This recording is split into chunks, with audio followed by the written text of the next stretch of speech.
મોરબીમાં પહલગામમાં જે ઘટના બની હતી તેના સંદર્ભમાં એકતા એજ લક્ષ્ય સંગઠન દ્વારા વિરોધ પ્રદર્શન કરવામાં આવ્યું। આજરોજ મોરબીમાં પહલગામમાં જે ઘટના બની તેના સંદર્ભમાં એકતા એજ લક્ષ્ય સંગઠન દ્વારા વિરોધ પ્રદર્શન કરવામાં આવ્યું, પુતળા દહન કરવામાં આવ્યું તેમજ જે લોકો મૃત્યુ પામ્યા છે તેના માટે કેન્ડલ માર્ચ દ્વારા શ્રદ્ધાંજલિ અર્પણ કરી 2 મિનિટ મૌન પાળવામાં આવ્યું। અહેવાલમાં ન્યૂઝ સોલંકી હિમાંશુ મોરબી। એક ને ઘરમાંથી કાઢીને મારવામાં આવે અને મારવામાં તો ઠીક, એની છઠ્ઠીનું ધાવણ યાદ કરાવી દેવામાં આવે કે આ હિન્દુના માટે જે ચારો કરવામાં આવ્યો એ દરેક હિન્દુ કોઈ દિવસ સહન નહીં કરી શકે।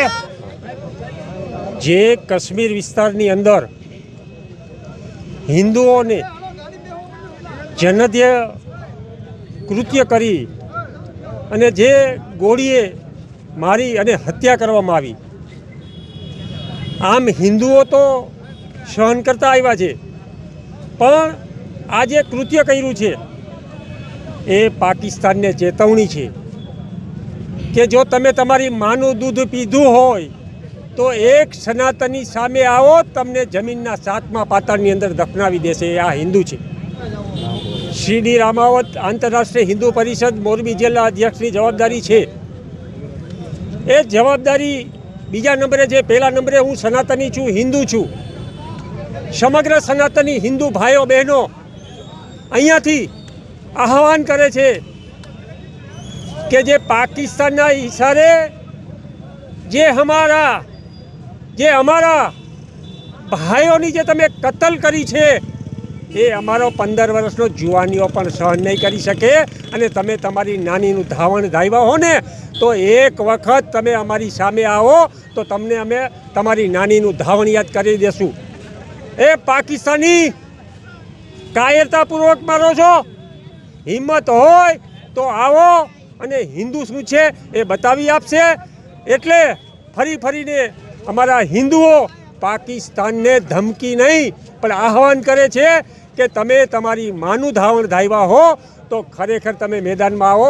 અમે કોઈથી ડરતા નથી, ડરી છીએ તો અમારા હનુમાનજી દાદાથી ડરી છીએ, બાકી તમારા જેવા માઈ કાંગલાઓને બંગડી આપવા માટે અમારો હિન્દુ સમાજ આપશે અને એનો જવાબ તમે આપી નહીં શકો।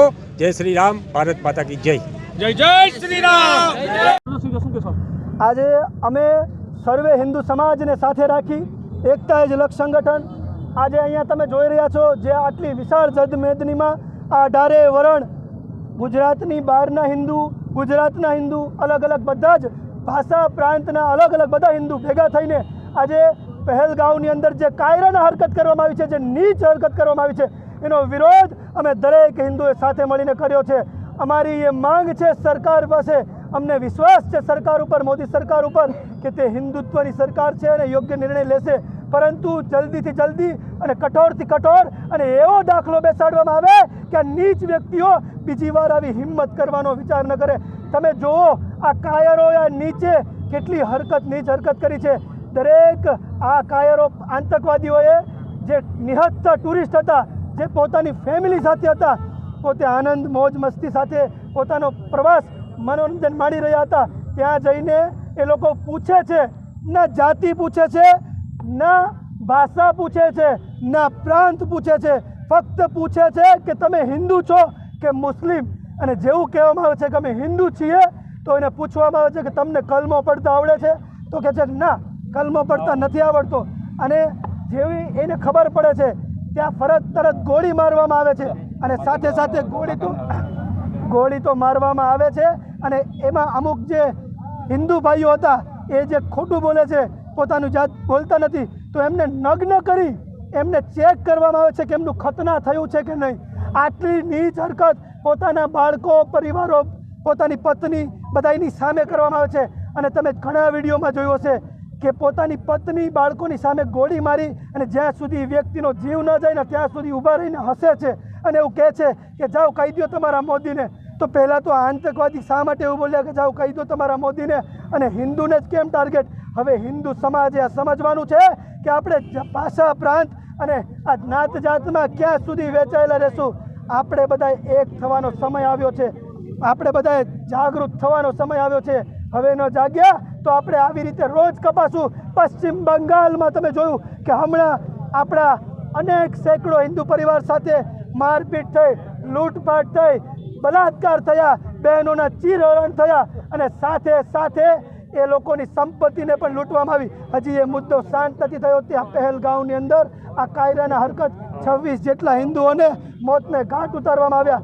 શા માટે આ કૃત્ય થયું? આ દરેક હિન્દુ સમાજની આજે આ અને માંગણી છે. એટલે અમે આજે ભેગા થઈ અને આટલા વિશાળ સંખ્યામાં હિન્દુ ભેગા થઈ અત્યારે પૂતળા દહન કર્યું છે, પાકિસ્તાન મુર્દાબાદના નારા લગાવ્યા છે. અને હું હિન્દુને કહેવા માંગીશ કે જેમ એ લોકોએ જાત પૂછીને, ધર્મ પૂછીને, જાત નહીં ધર્મ પૂછીને ગોળી મારી છે, એમ તમે ધર્મ પૂછીને હવે ખરીદી તો કરી જ શકો છો. જય જય શ્રી રામ.